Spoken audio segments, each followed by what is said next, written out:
A bombshell report from the Washington Post. Jared Kushner reportedly tried to talk secretly to the Kremlin. 2 more arrests in Britain as the investigation into the Manchester terror attack continues. And CNN investigates the bomber's links to an ISIS recruiter. Plus, we will be live from Sicily, where President Trump is wrapping up his first foreign trip at the G7 summit. Thank you for joining us, everyone. I'm Cyril Vanier, live from the CNN newsroom in Atlanta.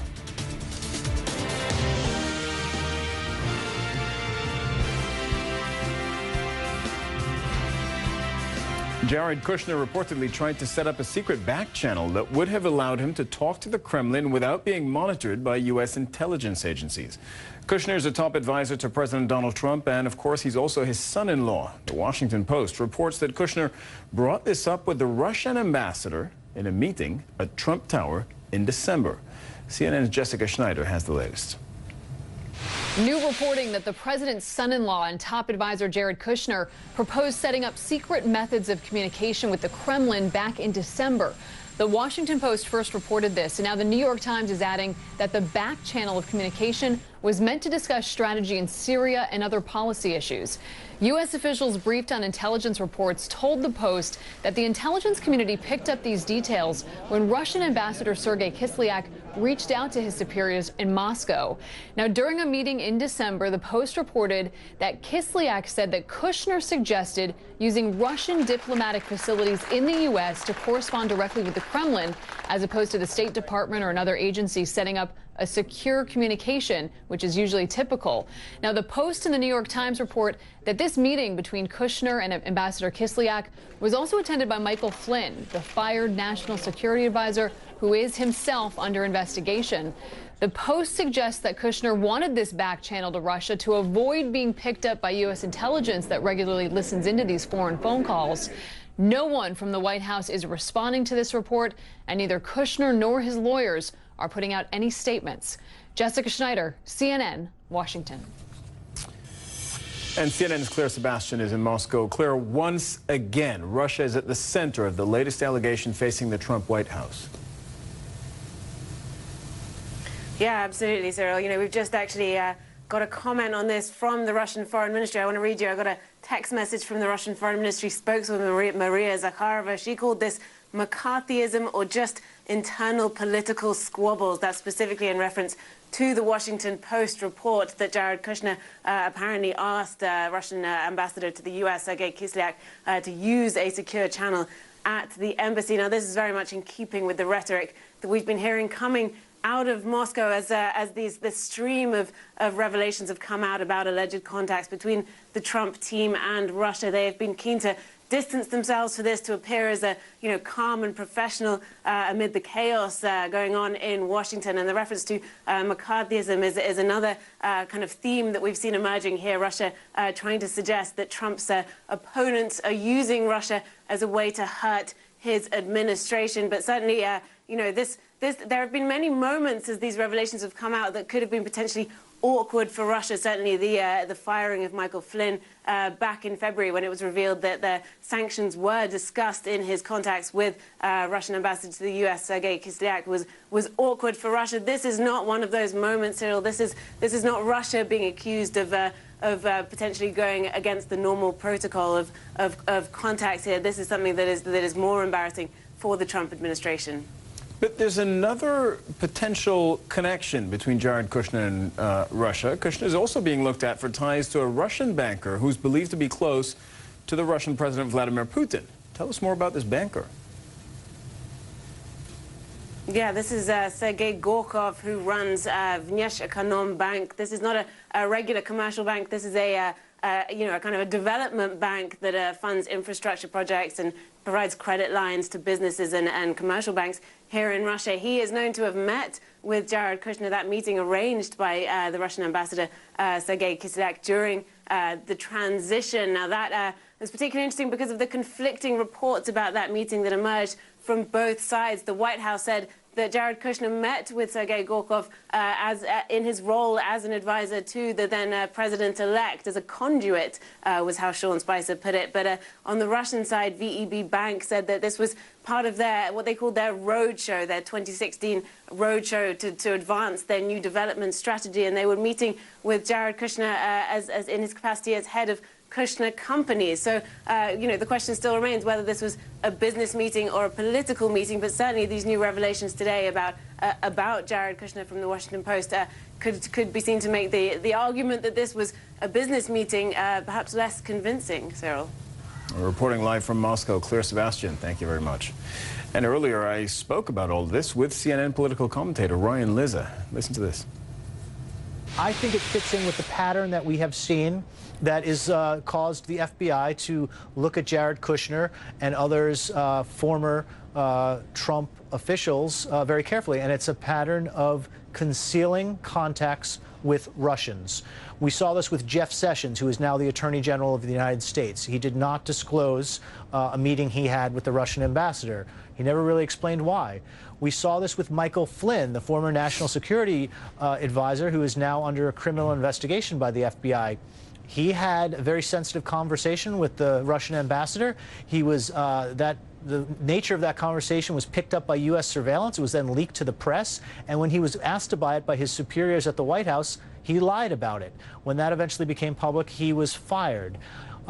We see it with the President of the United States, frankly, who has tried at every turn to thwart the congressional investigations into Trump's relationship and his associates' relationships with Russia, and culminating with the President firing his FBI director who was running an investigation on this.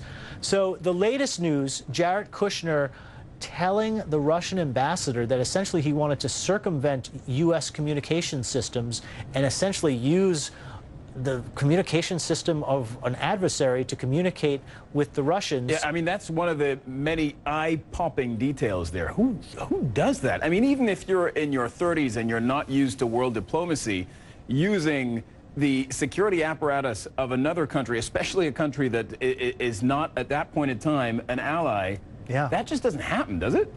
It does not happen. And it's not just that it's not an ally. It is a country that Kushner, if he had had his security clearance by then, and he would have if he was having these kinds of sensitive conversations, he would know from American intelligence a few things about Russia. One, this country is not America's ally. They're thwarting they're thwarting American interests in places all over the world. Two, that they ran a multifaceted interference campaign in the U.S. election the year before. So he would have had known those things at this meeting, which makes it all the more puzzling as to why he would suggest to the Russian ambassador, hey, let's set up a secret back-channel communication system, using your nuts and bolts Russian facilities on U.S. soil.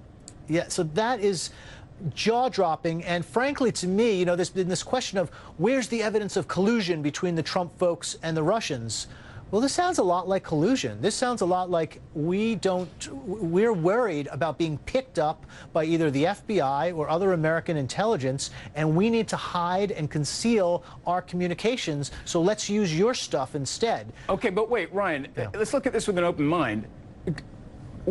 If you've got negotiators, diplomatic negotiators, trying to cut a huge diplomatic deal, say a huge turnaround in U.S.-Russia relations, which apparently was what Donald Trump was open to doing, then wouldn't it be fairly normal, in fact, to seek secret channels of communication so that there's no reporting on it, there's no speculating on it, it doesn't damage your negotiating. You do it secretly. It's been done in the past for major diplomatic deals.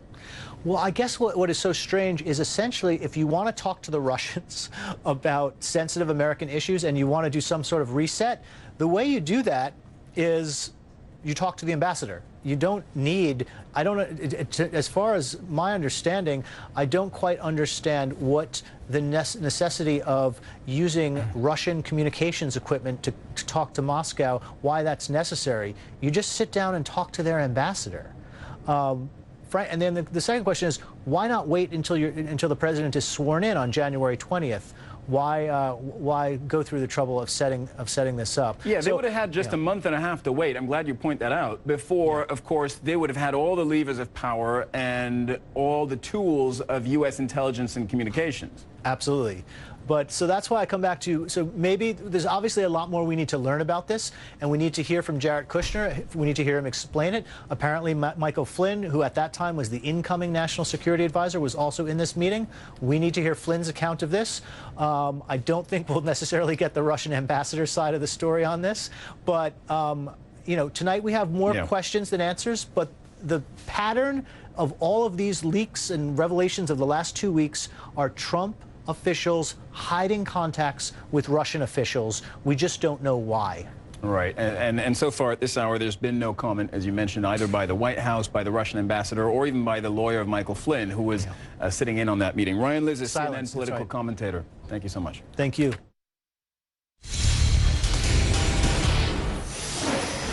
President Trump is about to start the last day of meetings on his foreign tour. It's going to be his second day in Sicily for talks with G7 leaders. Leaders of 5 so-called outreach countries in Africa, Ethiopia, Kenya, Niger, Nigeria, and Tunisia are also attending. Our Nick Robinson joins us now from Sicily. And Nick, we've been talking to you throughout this foreign trip by Donald Trump. First of all, tell me this. U.S. allies were a little nervous, we know that, about this new U.S. president and their meeting with him. What impression do you think he's going to leave them with? You know, I think when we think back to Donald Trump, the candidate, and what his close advisors were saying, what it would be like when he'd be president, it would be pretty much the same thing. He would stick by his same words. And I think that's what the leaders are finding, that Donald Trump, although he sort of appears to have turned back on NATO, the rhetoric on NATO, by saying that, you know, it's no longer obsolete, actually he went to NATO with a very strong message, which is you need to pay your way. We knew that was coming, but he withheld saying specifically and articulating it very clearly for everyone that, you know, Article 5, you know, an attack on one is an attack on all. And there's, you know, they'll read a quid pro quo into that. You know, if Donald Trump doesn't get what he wants, then they don't get what they want. It's very much the businessman's approach. And I think they're getting the same sense now on climate change, on trade, all the things that he said back in, you know, his interviews in the week before becoming president, critical of Germany's trade deficit, a trade deficit with Germany over so many German cars in the United States, is still going on about the same thing here in Italy. So I think for the leaders, they're going to be drawing that conclusion that their early understandings, and now they've sat in a closed room with him and listened to him and heard what he's had to say about climate. You know, his explanation in part on climate is, yes, I get climate. I get the climate issue. It's something that's important to me. I've won awards on it, is what we're told that he, you know, he told the G7 leaders behind closed doors. So I think they're going to come away looking at that, looking at some of the body language, the handshake with Macron, the pushing past the Montenegrin prime minister at NATO. They're going to come away with, well, this is kind of the Donald Trump we thought we were getting, and that may not be as positive as perhaps they'd hoped. Their impressions may have been later. And I wonder, Nick, what are you going to come away with? Because we've been talking to you since the beginning of this trip, every step of the way. And this has been a rich, eventful, dense trip, starting in the Middle East, ending there in Sicily. And it's really the first steps of Donald Trump on the world stage for someone who was not a diplomacy-oriented guy. You're a big-picture guy. What are you going to take away from this?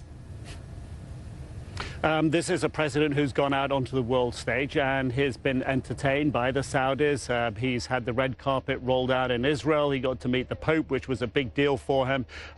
He's been to NATO and he's been here to the G7. And I think, you know, it's created an impression. For days after the trip to Saudi Arabia, he was telling everyone how it was great. No one had seen anything quite so big. But for all those who have seen these things before, they recognize the symptoms of how these countries deal with visiting dignitaries and particularly dealing with visiting American presidents. So, yes, I think he's been able to escape some of his domestic turmoil. The world has got a better, or at least the world leaders have got a better judge of the man. What has actually been achieved, the message has been finely tuned for each different country has been to. So has he built a coalition on ISIS, which was part of this? Well, he's talked a lot about it, but we don't have the substance for it. So I think, you know, in retrospect, we're going to have to judge this on what was achieved. And the question I would ask is, in terms of what is achieved, what are Donald Trump's takeaways from this? What has he really learned? And we're not being privy to that here because he's not giving a press conference at the end of this more than week-long trip, and that is very unusual. Theresa May was here at the G7 for a day. She gave a press conference. We heard from the Italian Prime Minister who's hosting it. We've heard quotes from the German Chancellor Angela Merkel. But we're not getting to hear Donald Trump, and we're not getting to ask him questions. His advisors will come out and speak, but it's not the same as speaking to the man himself. So that's my takeaway. What has he actually learned? And perhaps we're really not going to find out just yet. Yeah, that's a very good point if the journalists can't ask him questions. Mick Robinson, thank you so much. We'll talk to you throughout the day, of course. Now, we're going to take a short break here on CNN Newsroom. When we come back, more arrests in the Manchester bombing case. What we know about the bomber's family detained in Libya. Plus, a bus packed with families targeted in a deadly attack. How the Egyptian president is vowing to fight back.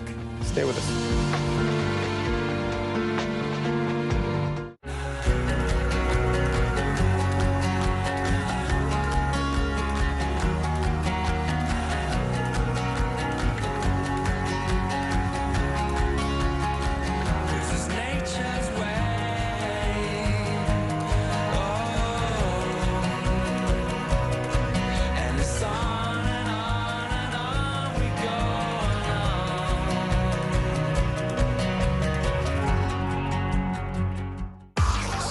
Supercharged. Plug into the first ever all-electric racing series, Formula E. Go behind the scenes with Nikki Shields in the cities hosting the E-Prix action. Meet the drivers racing through downtown street circuits across the globe. And check out the technology driving us all towards a greener future.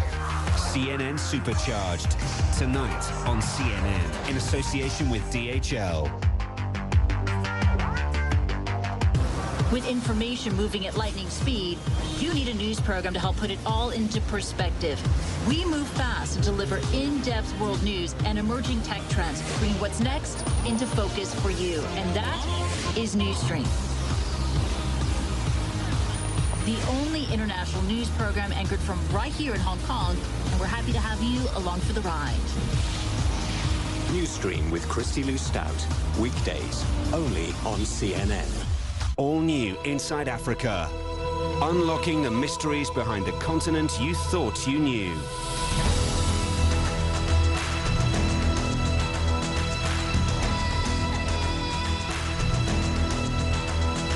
One woman's journey toward transformation and self-discovery in Sierra Leone. You know that awareness, like when you're first falling in love? I never wanted to leave. Inside Africa, tonight, only on CNN, in association with Zenith Bank.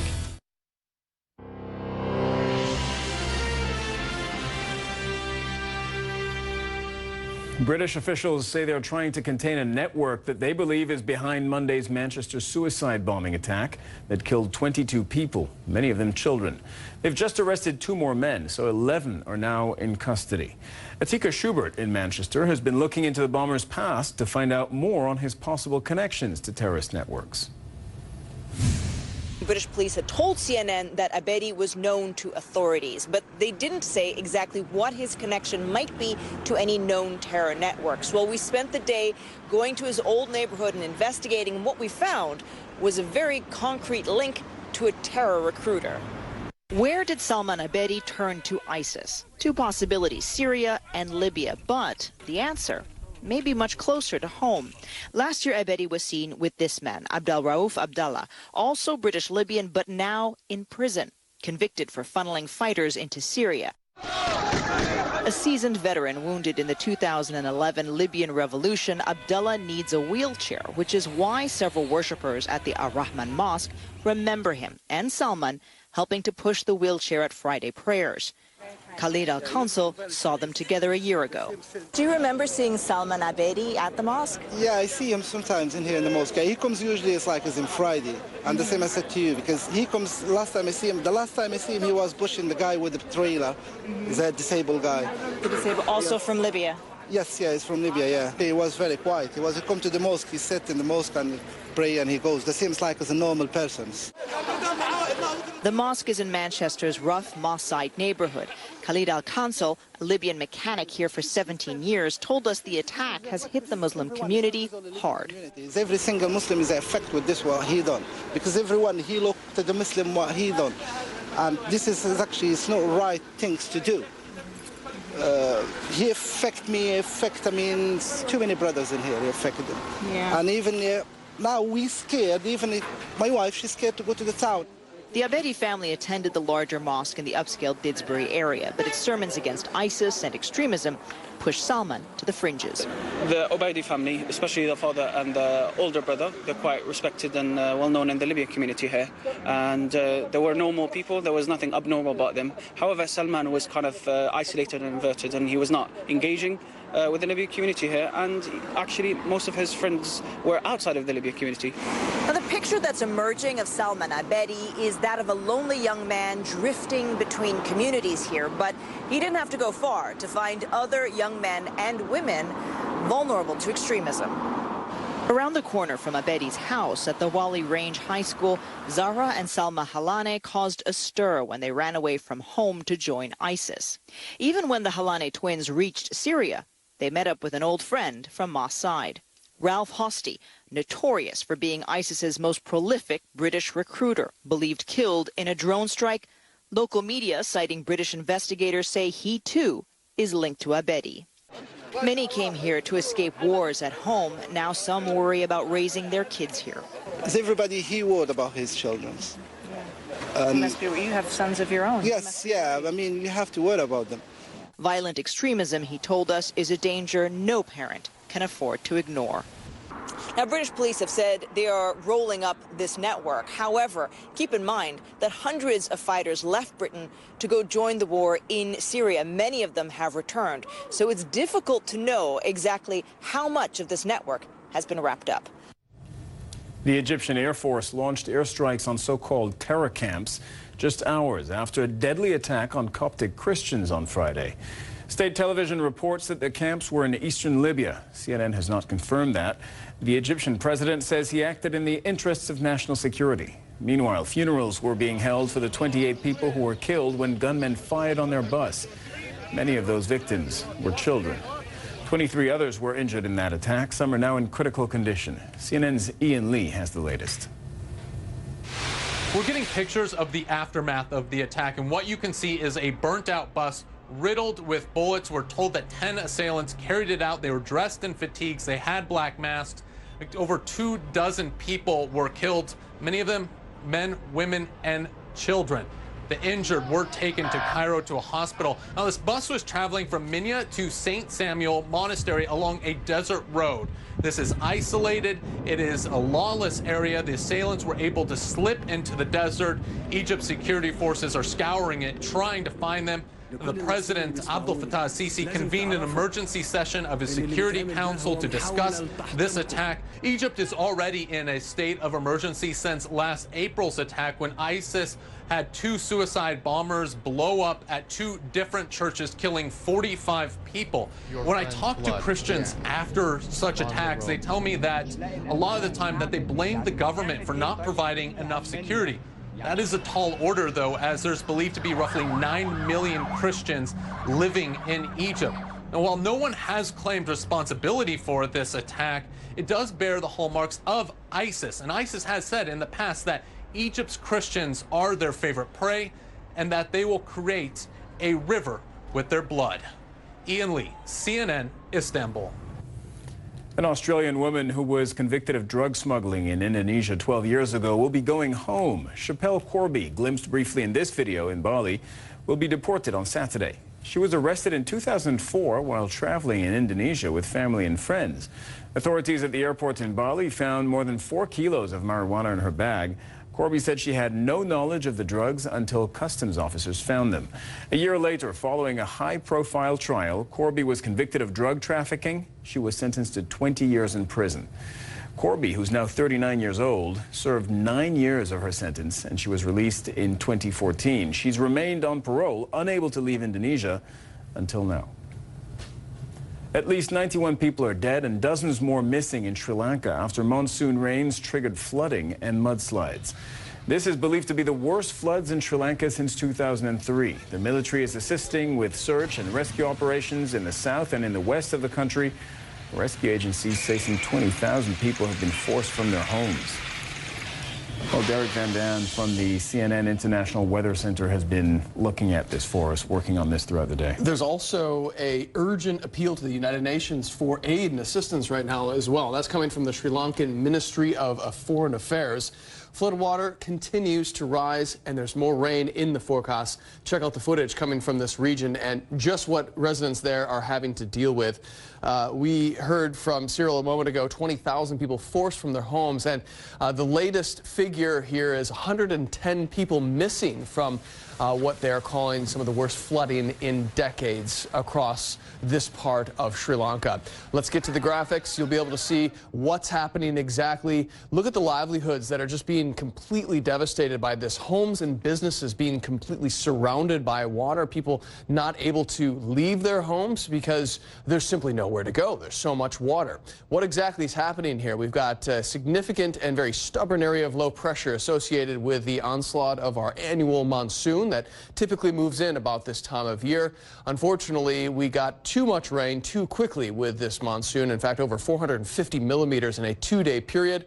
We calculated some of the totals there, and they had roughly 250 millimeters of rainfall in a 9-hour stretch. I mean, that's a lot of rain in a short period of time. No wonder they saw the flooding that they did. More rain to come, another 150 to 200 millimeters over the next few days.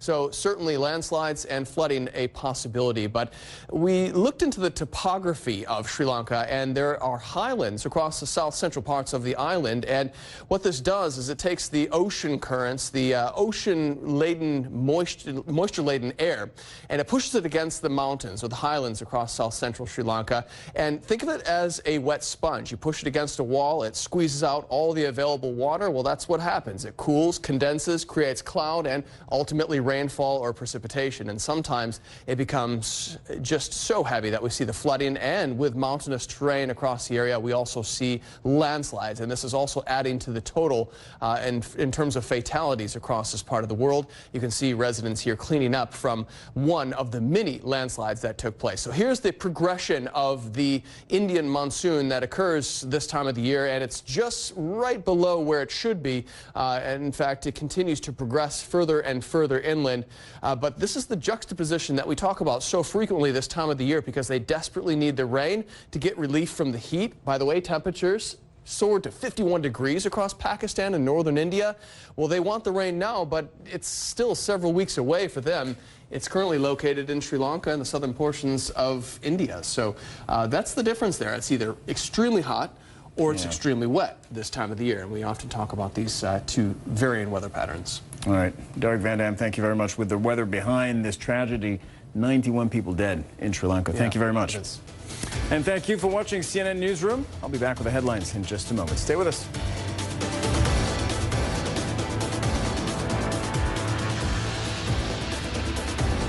All new African